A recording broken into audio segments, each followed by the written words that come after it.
इयम् आकाशवाणी। सम्प्रति वार्ताः श्रूयन्ताम्। प्रवाचकः पुरुषोत्तम शर्मा। आदौ मुख्यवार्ताः। प्रधानमन्त्री नरेन्द्र मोदी अवोचत् यत् भारतीयं संविधानम् अस्मभ्यं मार्गदर्शकं विद्यते।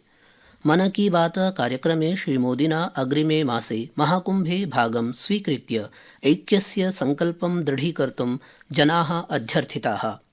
प्रधानमन्त्री सन्तोषं प्रकटयत् विश्व स्वास्थ्य संघटनस्य प्रतिवेदनानुसारं 15,200 वर्षात् 23,200 वर्षं यावत् भारते मलेरिया इति रोगेण मृतकानां संख्या 80% मिता न्यूना अभवत्।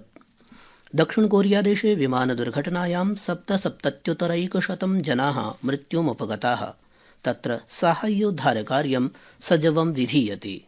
अपि च चतुरङ्गक्रीडायां भारतस्य कोनेरू हम्पी द्वितीयवारं विश्व रैपिड ब्लिट्ज चैम्पियनशिप इति स्पर्धायां विजयं प्राप्तवती। प्रधानमन्त्रिणा नरेन्द्रमोदिना च कोनेरू हम्पी वर्धापिता। अथ वार्ताः विस्तरेण। प्रधानमन्त्री नरेन्द्रमोदी अवोचत् यत् संविधानम् अस्मभ्यं मार्गदर्शकं विद्यते। गौरवविषयः अयं यत् अग्रिमे वर्षे जनवरी मासस्य 26 दिने भारतीय संविधानस्य 75 वर्षाणि पूर्णाः भविष्यन्ति। आकाशवाण्याः मन की बात कार्यक्रमे राष्ट्रं समबोधयन् श्रीमोदी अवदत् यत् संविधानं समयस्य प्रत्येकं समाह्वानं समाधातुं समर्थमस्ति। तेनोदीरितं यत् अस्मिन् वर्षे संविधानदिवसस्य अवसरे भूरि गतिविधयः आरब्धाः, याः आवर्षं प्रवर्तयिष्यन्ते। श्रीमोदिना उक्तं यत् संविधानस्य रिक्थेन सह नागरिकान् संयोजयितुं www.constitution75.com इत्याख्यं विशेषं वेबफलकं निर्मितमस्ति। तेन मन की बात इति कार्यक्रमस्य श्रोतारः, बालः, यूनाः च एतत् वेबफलकं द्रष्टुम् अध्यर्थिताः।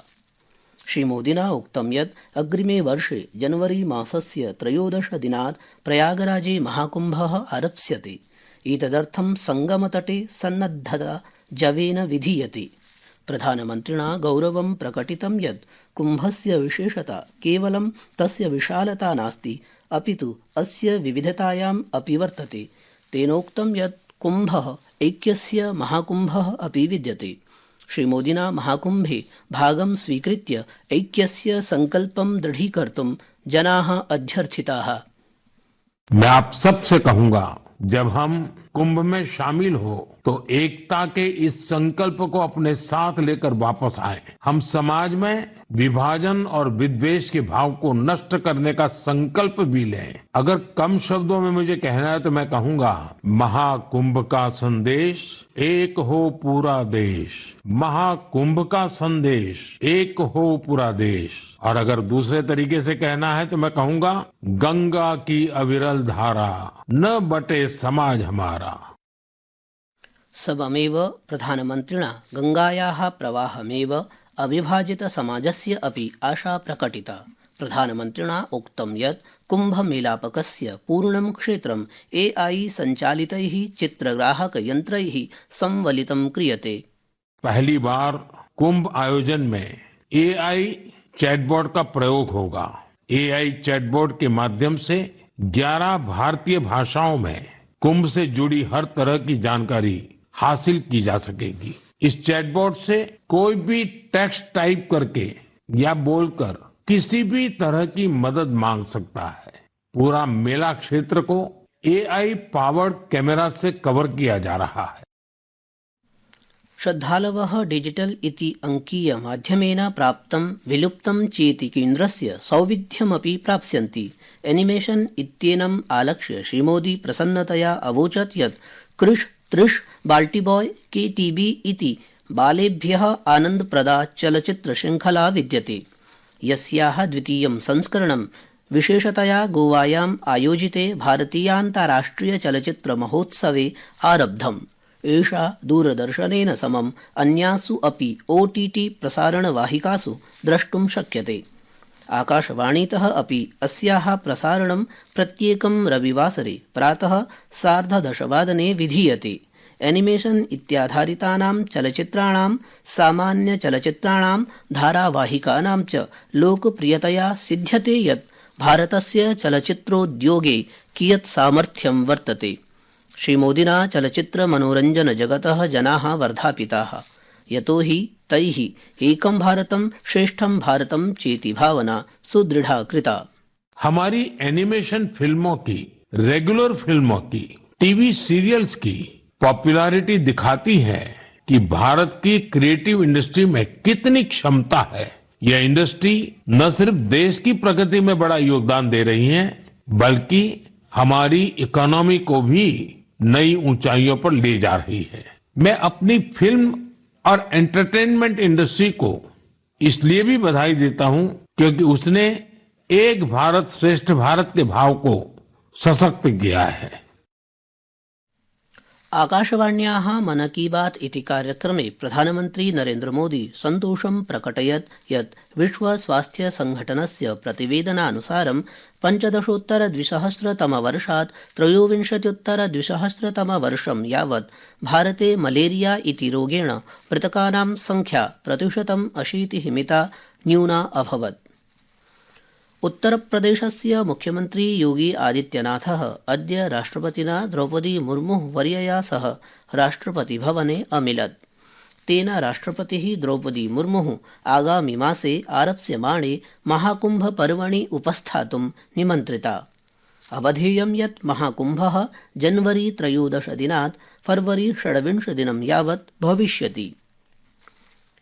ऋतुविज्ञान विभागेन अद्यारभ्य उत्तरभारते शीतलहर्याः सञ्चेतना प्रकटिता। अनेन विभागेन प्रोक्तं यत् पश्चवर्ती विक्षोभकारणात् आगामि दिनद्वये उत्तरपश्चिमभारते तापमाने 5 डिग्री सेल्सियस् परिमितं न्यूनता प्राप्स्यति इति सम्भाव्यते। संस्कृतवार्तायाः संस्करणम् इदानीम् आकाशवाणीतः प्रसार्यते।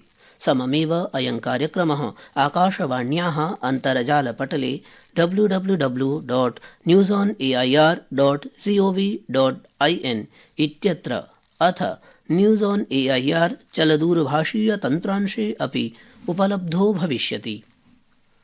दक्षिणकोरिया देशे विमानदुर्घटनायां 77,100 जनाः मृत्युमुपगताः। अस्मिन् विमाने 81,100 यात्रिणः आरूढाः आसन्।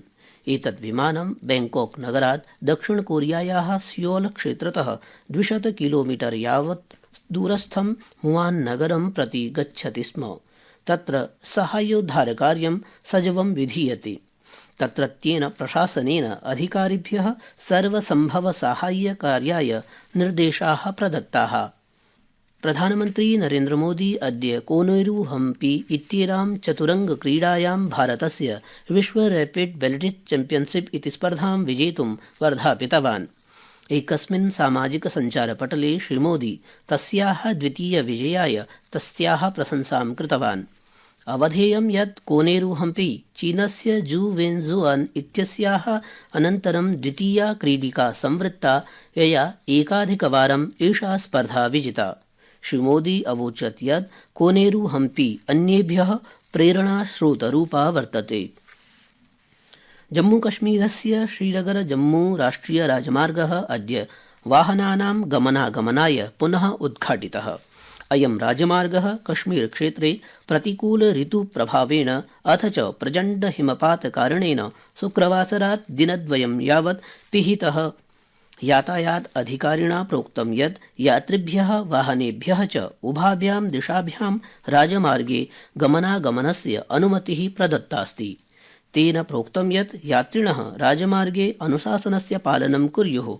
सममेव एतदपि प्रोक्तं यत् मुगलमार्गः, सोनमर्ग, कार्गिल मार्गः, भद्रवाह, चम्बा चेत्यादि मार्गाः हिमपातकारणेन इदानीमपि पिहिताः सन्ति। मेलबर्न नगरे ऑस्ट्रेलियादेशेन साकं बॉर्डर गावस्कर ट्रॉफी इत्यस्य चतुर्थ क्रिकेट निकष स्पर्धायाः चतुर्थे दिने क्रीडावसानं यावत् ऑस्ट्रेलियादलेन द्वितीयपाल्यं नवक्रीडकाणां हानौ 28,200 धावनाङ्काः समर्जिताः। इति वार्ताः।